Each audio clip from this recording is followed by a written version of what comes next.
রিফাত স্যারের রিফাত একাডেমি থেকে বরিশাল থেকে যখন ফিরে আসছিলাম তখন এই দোকানটা আমার চোখে পড়ে।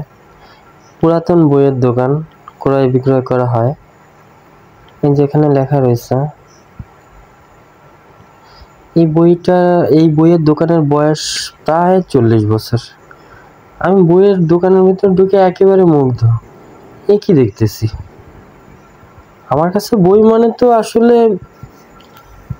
মানে কি বলবো, ফুল না, এটাও উপমা দেওয়া যায় না। বই চারপাশে এত বই, মানে আমার কাছে হলো মানে বেস্ট স্বর্গ, যা বলা যায় কিনা। মানে আমার এত বই দেখলে আসলে মাথা ঠিক থাকে না। পুরাতন এই রেয়ার বইগুলা, মানে তারপরে এগুলো খুবই কম মূল্যে বিক্রি হচ্ছে। আমি একেবারে মুগ্ধ। আমি যেহেতু এখন বরিশালের রিফাত স্যারের রিফাত একাডেমিতে নিয়মিত অনলাইনে ক্লাস নেব, এই কারণে এই দোকানটা আমি বারবার আসবো। প্রচুর বই কিনবো, এখানে প্রচুর বই আছে। লোকেশনটা আমি আমার ইনবক্সে জানাই দিব। আমার সকল ছাত্রছাত্রী এখান থেকে তোমরা বই কিনতে পারো। আমি শুনে দেখলাম এরা নিয়মিত সাহিত্য চর্চাও করে, গান বাজনার নিয়মিত আয়োজন করে। অসাধারণ কালেকশন, এখানে বইয়ের আসলে রাজ্য, পুরা বইয়ের রাজ্য। সাহিত্যর কর্নার আছে, তারপর এখানে কম দামে তুমি পাঠ্য বই পাবে। অসাধারণ কালেকশন। আমি মনে হয় অসাধারণ কথাটা একটু বেশি বলতেছি। আমি তো মুগ্ধ। এই কারণে তোমরা আসো, এখানে তোমরা আসো, দেখো, পছন্দ করে কম দামে বইগুলো কিনে নাও। নীলক্ষেতে তো আমাদের আসলে ঢাকায় সবাই যাওয়া হয় না, আর আমাদের বরিশাল থেকে নীলক্ষেত অনেক দূরে। এটা বরিশাল তোমার ওই বরিশাল নতুল্লাবাদ থেকে 10 টাকা নেবে এই স্টলটার কথা বললে।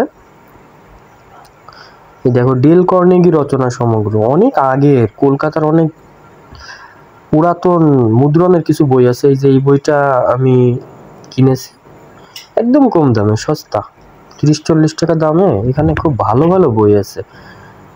তোমাদের কাছে একটা অনুরোধ, তোমরা ফোন টেপা বাদ দিয়ে দাও, তোমরা এই বই টেপো, বই আচ্ছা মতো টেপো, তোমাদের কাজে লাগবে। আমি না তোমাদের বয়সে যখন এই এসএসসি ইন্টারমিডিয়েটের স্টুডেন্ট, আমি ডিপ্লোমাও পড়ালেখা করছি, তখন আমি টিউশনে করে প্রচুর বই কিনতাম। আমার মানে বাসায় ভরায় ফেলছি বই কিনে কিনে। এখন আমার আব্বু আম্মু খুব রাগ করতে যে এত বই কিনিস কেন। বই, যে একটা কথা বলে না, বই কিনে কেউ দেউলিয়া হয় না। আসলে তোমাদের শুভ স্যার বই কিনে কিনেই দেউলিয়া, কোনোদিন টাকা পয়সা হয় না এই বই কেনার নেশায়। প্রচুর বই পড়ি আমি, প্রচুর বই পড়ি বাংলা সাহিত্যের। মানে এমন কোনো বই মনে হয় আমার চোখে বাঁধে না যা আমি পড়িনি। এই লা মিজারেবল, এগুলো তো বহুতবার পড়ছি। অনেক আদিকালের মুদ্রণের বইগুলা, ঠিক আছে, এগুলো স্বর্ণের খনি, এগুলো আসলে স্বর্ণের খনি। এই বইগুলা, আমার ফোনটা আসলে ভালো না, বুঝছো, এই কারণে আমি ভিডিওটা সুন্দর করে দেখাইতে পারলাম না। এটা একটা বইয়ের রাজ্য, বুঝছো। এখানে আসো তোমরা, বই দেখো, বই কেনো, বইয়ের রাজ্যে রাজ্যময় হোক তোমাদের জীবন।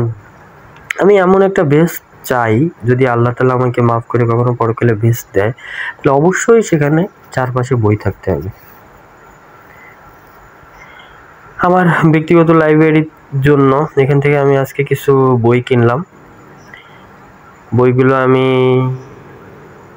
আজকেই পড়া শুরু করব, আর যদি পারি তাহলে রিভিউ দেওয়ার চেষ্টা করব। ভারতের ভারতের ভ্রমণের উপর একটা আমি বই কিনলাম। আরেকটা বই কিনেছি, সেটা হলো